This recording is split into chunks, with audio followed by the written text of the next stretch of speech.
오늘 우리가 읽은 본문 또한 너무나 잘 알고 있는 이스라엘 백성들이 엘라 골짜기에 있었던 한 민족의 멸망의 풍전등화 앞에서 하나님의 놀라운 승리의 역사를 이루었던 기적의 현장을 기록한 한 사건이 오늘 우리가 읽었던 본문의 사건입니다. 이 전쟁은 사울 왕 말기 강력한 철기 문명을 앞장세웠던, 그래서 여기저기 이스라엘을 호시탐탐 노렸던 블레셋이 세기에 다시 태어날 수 없는 골리앗이라는 장수를 앞장세워서 유다 소고에 모여 이스라엘을 향하여 진군합니다. 유다 땅 블레셋과 접경을 이룬 서쪽 유명한 전략 요충지인 아세가가 단번에 무너져 버립니다. 아세가를 무너뜨리고 소고와 아세가 사이에 있는 에베스다밈이라는 곳에 진을 친 블레셋 사람들, 성경은 그 전황을 이렇게 소개합니다. 사무엘상 17장 1절, 블레셋 사람들이 그들의 군대를 모으고 이스라엘과 싸우고자 하여 유다에 속한 소고에 모여 소고와 아세가 사이 에베스다밈의 진을 치매 사울과 이스라엘 군대들도 모여서 엘라 골짜기에 진을 치고 블레셋 사람을 대하여 전열을 벌렸으니 블레셋 사람은 이쪽 산에 섰고 이스라엘 산은 저쪽 산에 섰다. 산과 산 사이에 엘라 골짜기가 있었는데 그 골짜기는 두 산과의 거리가 2km도 채 안 되는, 오늘 이 엘라 골짜기의 이스라엘의 전투는 얼마나 중요하냐 하면 그 엘라 골짜기가 뚫리는 순간 예루살렘은 이미 패망할 수밖에 없고 이스라엘은 블레셋에게 완전히 지배당할 수밖에 없는 엄청난 위기의 전쟁이 오늘 본문에 소개되는 전쟁입니다. 당시의 왕인 사울은 이미 하나님 말씀에 불순종함으로 하나님의 신이 사울에게 떠난 상태였습니다. 사무엘상 16장 13절은 당시의 이스라엘의 지도자 사울의 상태를 그렇게 소개합니다. 사무엘이 기름불을 가져다가 그 형제 중에 그에게 부었더니 이날 이후로 다윗이 여호와의 영에게 크게 감동되니라. 사무엘이 떠나서 라마로 가니라. 여호와의 영이 사울에게서 떠나고 여호와께서 부리는 악령이 그를 번뇌케 한지라라고 기록합니다. 사울, 그가 보잘것없는 베냐민 지파, 그 힘으로 아무것도 할 수 없다고 생각하여 겸허할 때는 하나님이 그를 이스라엘 왕으로 세웠습니다. 지난 40년 하나님이 함께할 때 사울이 가는 곳곳 성전했으며 사울 또한 위대한 전사 중의 전사였습니다. 그런데 어느 날 그의 마음이 교만해지고 하나님 말씀에 불순종함으로 어느 날 하나님은 사울을 왕 삼은 것을 후회하시면서 그를 버리시고 아무도 관심 없는 목동 다윗에게 하나님은 마음을 두시고 그가 내 마음에 합한 자, 그래서 그에게 기름을 붓고 그를 등장시켜가는 역사의 드라마틱한 사건이 이 전쟁사에 함께 묻어나 있습니다. 여호와의 이름을 묻고 여호와를 의지하지만 하나님이 함께하지 않는 전쟁이 있다는 사실을 오늘 본문은 우리에게 보여주고 있습니다. 하나님께 불순종한 사울, 하나님이 떠남으로 블레셋과의 전투에는 하나님의 이름을 부르는 자도 없었지만 그들 가슴 속에 두려움과 공포감으로 가득 찼습니다. 왕이 두려워 떨고 있으니 그 밖의 신하들은 더한 두려움 속에 그들은 싸워보지도 않고 포기할 지경에 이릅니다. 그들의 상태를 사무엘상 17장 24절은 이렇게 기록하고 있습니다. 이스라엘 모든 사람이 그 사람, 즉 골리앗을 보고 심히 두려워하여 그 앞에서 도망하기 시작했다라고 성경은 기록하고 있습니다.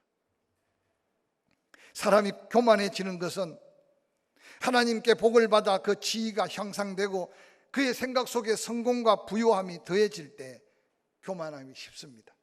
그래서 신명기 8장 12절 이하에는 이렇게 모세는 설교합니다. 내가 먹어서 배부르고 아름다운 집을 짓고 거하게 되며 또 내 우양이 번성하며 내 은금이 정식되며 내 소유가 풍부하게 될 때 두렵건대 내 마음이 교만하여 내 하나님 여호와를 잊어버릴까 두렵다. 눈앞에 가나안 땅을 바라보고 40여 년 광야길을 마치면서 유언같이 모세가 이스라엘 백성들을 향해 안타까운 마음으로 도전하는 메시지가 신명기 8장 12절 말씀입니다. 그 땅에 가면 너희들이 배불러질 것이다. 아름다운 집을 짓게 될 것이다. 우양과 재산이 번성하고 은금이 정식될 것이다. 내 소유가 풍부하게 될 것이다. 이게 오늘 전 세계 가운데 조국 대한민국에 발붙이고 사는 우리들의 삶의 형편일 수 있다는 사실을 한번 상상해 보시기 바랍니다. 오늘 이 자리에 앉아 계신 여러분들 중에 지난 30년, 40년 전에 오늘 우리가 이같이 먹어서 배부르고 쌀 걱정 안 하고 아름다운 집을 짓고 오늘 우리가 살고 있는 집에 살 걸 생각한 사람은 한 사람도 없었을 겁니다. 또한 어느 날 우리의 삶의 풍성함이 하나님의 은혜라는 사실을 잊어버리기 쉬운 때가 오늘 우리가 살고 있는 이 시대라고. 아주 옛날 옛적 하나님이 모세를 통해 이스라엘 백성들에게 도전했던 말씀이 우리에게 또한 들어야 할 말씀으로 성경에 기록하고 있습니다.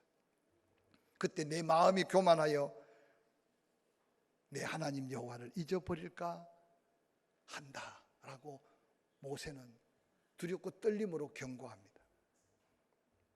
사울은 이미 40여 년을 살아가며 그가 하나님의 은혜로 그가 왕이 되었음에도 불구하고 그에게 승리, 그에게 풍요로움, 그가 누리고 있는 모든 것이 자기가 잘해서 된 줄로 알 때 그의 교만은 하나님을 잊어버리고, 하나님을 잊어버리며 그가 패망의 길로 갈 때 하나님은 사울을 버리고 다윗을 택하신 하나님이 역사 속에 기록된 하나님의 말씀 속에 우리에게 보여주고 듣게 하신 이 말씀을 우리 개인의 삶에서 한번 돌아보는 기회가 되었으면 좋겠습니다. 그 가운데 하나님은 다윗을 등장시킵니다. 사무엘상 17장 12절, 다윗은 유대 베들레헴 에브렛 사람 이새의 아들이었다. 이새의 아들은 당시 사울 왕에게 군사로 갔는데 세 아들이 그를 따라갔다. 큰 아들은 엘리압, 둘째 아들은 아비나답, 셋째는 삼마. 14절, 다윗은 막내라. 장성한 세 사람은 사울을 따랐다. 다윗은 사울에게로 왕래하며 베들레헴에서 그의 아버지의 양을 쳤다. 블레셋 사람이 40일 조석으로 나와 몸을 나타내며 하나님의 이름을 모욕하고 이스라엘 백성들을 짓밟고 있는 그 현장. 이새가 그 아들 다윗에게 이르되 지금 내 형들을 위하여 볶은 곡식 한 에바와 떡 10덩이를 가지고 진영으로 속해 가서 내 형들에게 주고 치즈 10덩이를 가져다가 그들의 천부장을 주고 내 형들이 살았나 죽었나 안부를 살피고 오라고 아버지께서 말씀합니다. 다윗은 아버지 이새의 심부름을 받아 순종함으로 자기 양떼들을 다른 사람에게 맡기고 그 전쟁터의 현장으로 달려갔습니다. 다윗이 달려간 그 순간 바로 눈앞에 건너편 골리앗 장군이 전과 같이 아침 저녁으로 외쳤듯이 하나님의 이름을 모욕하고 하나님의 백성들을 짓밟고 그가 외치는 중요한 메시지는 이 무더위에 연약한 병사들 그들까지 죽일 이유가 뭐가 있느냐? 너희 중에 한 장수를 선택해서 보내라. 너희들이 나를 이기면 나와 블레셋에서 너희들의 종이 되고 너희들 중에 한 사람이 나에게 지면 너희가 이제 우리의 종이 된다. 놀랍게도 하나님의 이름으로 모이고 있는 여호와의 군대인데도 아무도 골리앗 앞에 맞설 자가 없었습니다. 모두가 다 골리앗을 바라보고 두려워 떨고 있는데 그들 중에 다윗은 그들과 같지 않는 마음 중심이 있었다는 사실입니다. 사무엘상 17장 26절에 다윗이 그렇게 떠들고 있는 그들 속에 포기하고 좌절하고 절망하는 수많은 사람들에게 말합니다. 이 블레셋 사람을 죽여 이스라엘의 치욕을 제거하는 사람에게는 어떠한 대우를 하겠느냐? 이 말을 잘못 해석하면 어떤 상금이 걸려 있느냐? 상금도 걸려 있지만 다윗이 바라보는 건 그게 아니에요. 저가 저렇게 하나님의 이름을 모독하도록 내버려 두고 있느냐 그 말이에요. 이 블레셋 사람이 누구기에 살아계신 하나님의 군대를 모욕하게 그냥 두느냐고 외칩니다. 다윗의 외치는 소리가 얼마나 강력했으면 주변에 떨고 있는 수많은 사람들 중에 한 발 빠른 사람이 사울 왕에게 달려갑니다. 31절 어떤 사람이 다윗이 한 말을 듣고 그것을 사울에게 전하였으므로 사울이 다윗을 급하게 부릅니다. 다윗이 사울에게 말합니다. 그로 말미암아 사람이 낙담하지 말 것이라. 주의 종이 가서 저 블레셋 사람과 싸우리다 하니 사울이 다윗을 바라보니 세상에 어린 소년이라. 사울이 말합니다. 내가 가서 저 블레셋 사람과 싸울 수 없다. 너는 소년이다. 그는 어려서부터 용사다. 여러분, 불가능 앞에 좌절하고 있는 사울 왕의 눈으로 바라보는 다윗은 어린 애라 그 말이에요.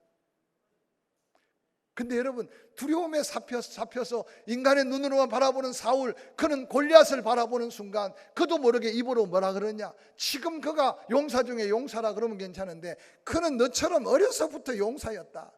말이 되는 소리가 아니에요. 어려서부터 용사가 어디 있습니까? 너는 저 블레셋 사람과 싸울 수 없다. 너는 소년이다. 너의 대상 골리앗은 어릴 적부터 용사였다. 다윗을 바라보는 사울 왕의 대답은 너무나 간단 명료 단호했습니다. 지금 하나님의 군대라고 외쳤지만 사울 왕과 그에 따르는 장수들은 아무도 골리앗과 싸울 자가 없고 다윗 또한 목소리만 컸지 너도 싸울 수 없다고 단언하고 있는 사울의 이 고백이 때때로 우리 앞에 불가능한 어떤 문제가 생겼을 때 우리로 하여금 그렇게 주눅들게 만들고 우리로 하여금 그렇게 인간적인 눈으로 바라보다가 포기하고 스스로 낙심할 수밖에 없는 우리의 육에 속한 모습들을 한번 생각해 보시기 바랍니다. 오늘 엘라 골짜기에 골리앗과 싸울 대상도 없을 뿐만 아니라 이 싸움은 싸우나 마나 이길 수 없는 불가능한 전쟁이었다는 사실을 성경은 우리에게 보여주고 있습니다. 강력한 블레셋 군대, 그리고 아무도 싸워 이길 수 없는 골리앗, 이 불가능한 현실 앞에서 놀랍게도 소년 다윗은 당당히 맞섰고 결론적으로는 그를 죽임으로 이스라엘 민족을 구하고 하나님의 영광을 회복한 사건이 오늘 본문의 전쟁의 한 스토리입니다. 어떻게 다윗이 이길 수 있었을까요?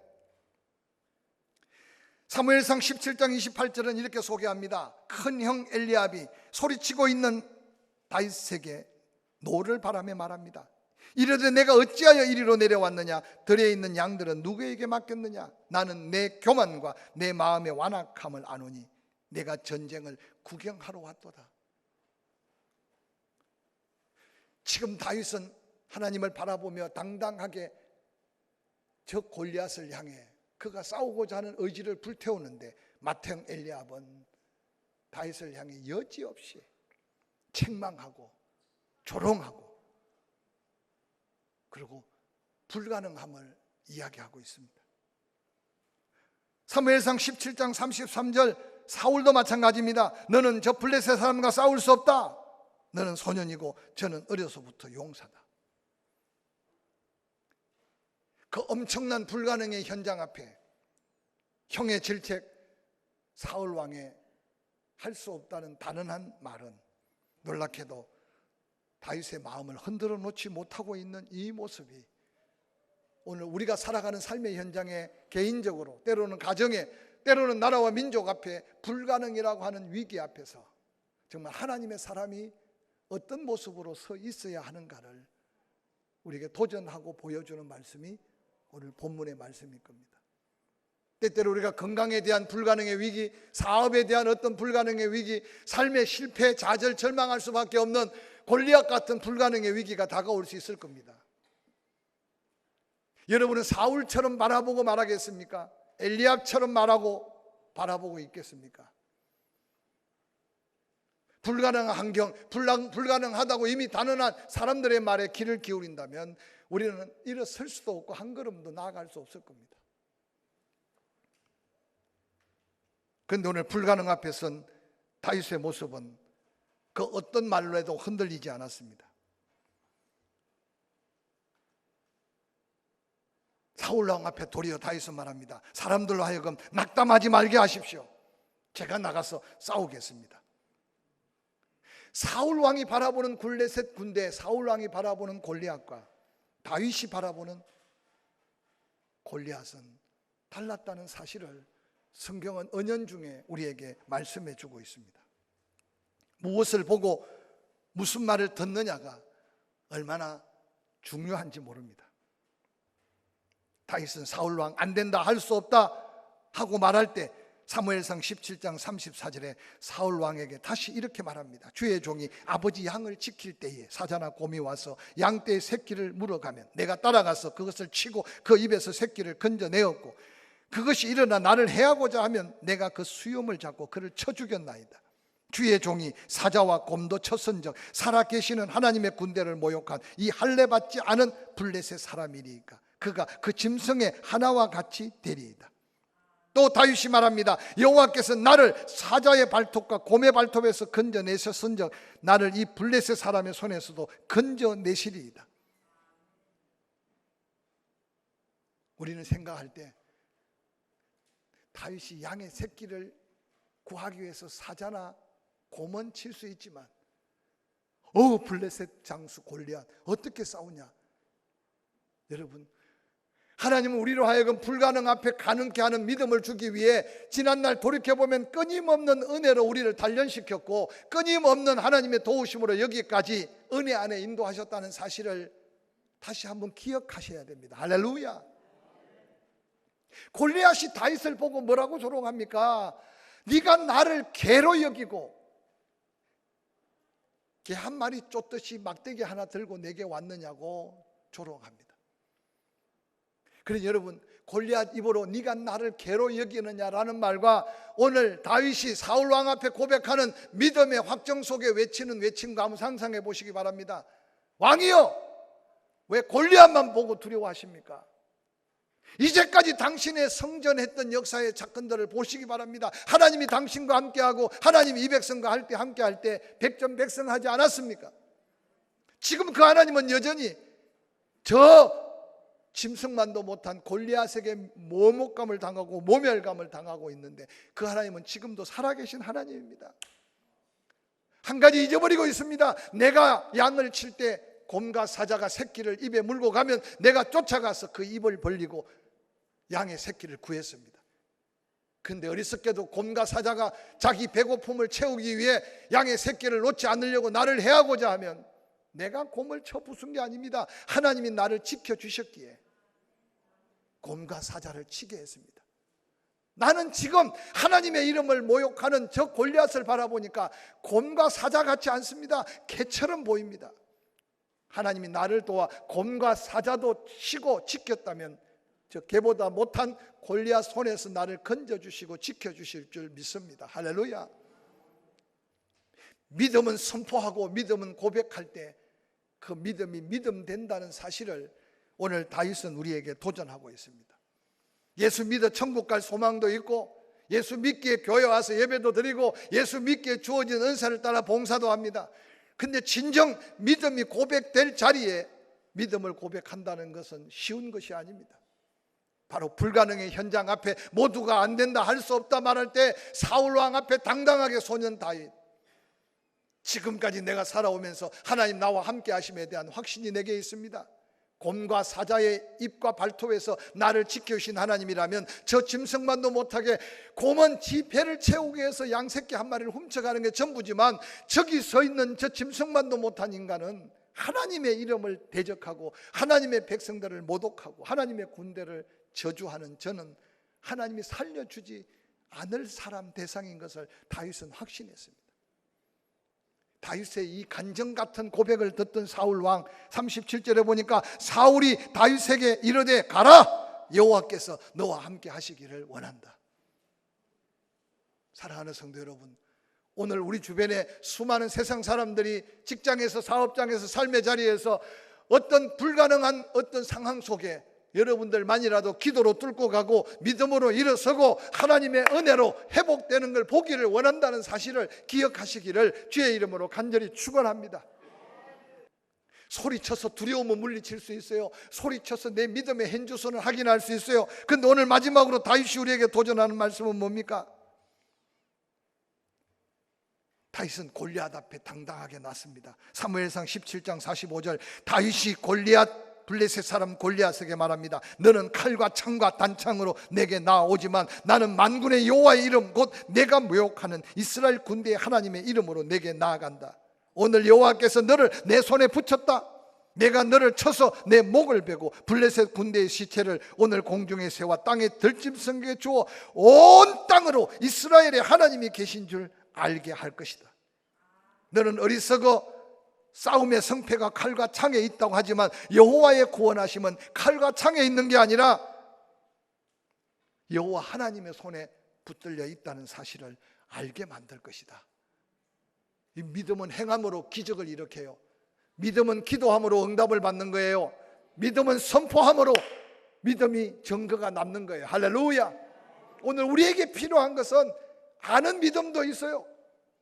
입으로 선포하는 믿음도 있어요. 그러나 한 걸음 더 나아가서 불가능 앞에 주눅들지 않고 도전하는 믿음이 필요한 시대에 살고 있다는 사실을 기억하시기를 주의 이름으로 간절히 축원합니다. 이게 우리가 가져야 될 사명적 믿음 앞에 오늘 다윗이 외침에 도전하는 골리앗 앞에 두려워하지 않는 정도가 아니라 골리앗 앞에 맞서 나가면서 말하기를 너는 칼과 창과 단창으로 내게 나오지만 나는 네가 모욕하는 만군의 여호와의 이름으로 내게 나아간다. 전쟁의 성패가 칼의 힘, 창의 힘에 있는 게 아니라 만군의 여호와의 함께 하심에 있다고 증거하면서 여호와께서 오늘 너를 내 손에 붙였다. 할렐루야. 네가 나를 저주하고 나를 짐승의 밥되게 한다 했느냐?